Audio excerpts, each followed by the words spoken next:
नमस्कार मंडळी, कशा आहात तुम्ही सगळेजण? मजेत ना? आम्ही पण मजेत. मी आशा करते तुम्ही सगळेजण पण मजेत असाल. मंडळी जी आपण एक 5-6-7-8 दिवसापूर्वी मी ती रोट्या पुढे फुकलेली होती, तर तिचा उतार तुम्ही इथं बघू शकता. एकदम मस्त झालेला आहे.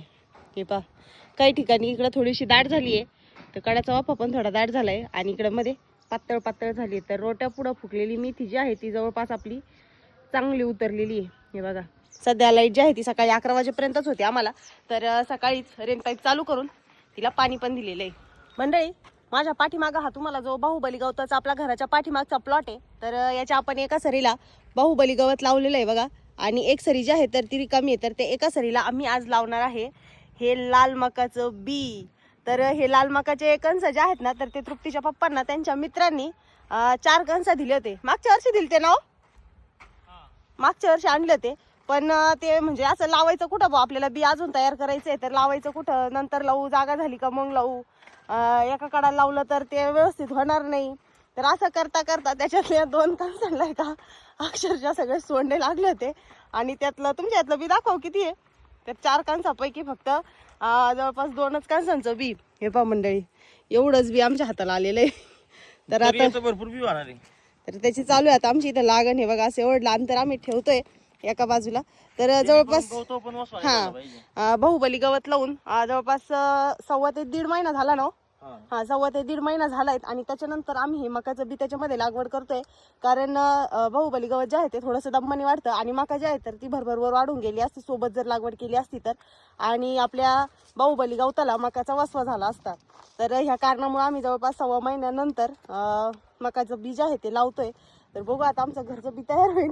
तुम्ही लाल मका ही बघितलेली आहे का, किंवा तुम्ही कुणी लागवड केलेली आहे का, कमेंट करून नक्की सांगा. 5-5 फुटावरती ना आहे का, आता असं अंदाजे अंतर धरले आम्ही. हे पहा, 5 फुटावरती 2-2 बिया टाकतोय, जेणेकरून ताट पण त्याचा दांडगा होईल आणि कणीस पण त्याचं व्यवस्थित येईल अशा प्रकारे. आणि याला तर वसवा पण होणार नाही, मग त्याला वसवा पण होणार नाही बाहुबलीच्या. तर चला आता तृप्तीश पप्पा बरेच पुढे आलेले मला येईपर्यंत. हे पहा त्यांची आता मी इकडून सुरुवात करते, म्हणजे मग दोघं सोबत सोबत जाऊ. मग वेळ त्या कडालाच मी आले वेळ घेऊन. मंडळी, आज आपल्याला कोल्हेवाडीवरून हे आपले फॉलोअर्स मंडळी भेटायला आलेले. नमस्कार मंडळी, कशा आहात तुम्ही सगळेजण? मजेत ना? आम्ही पण मजेत.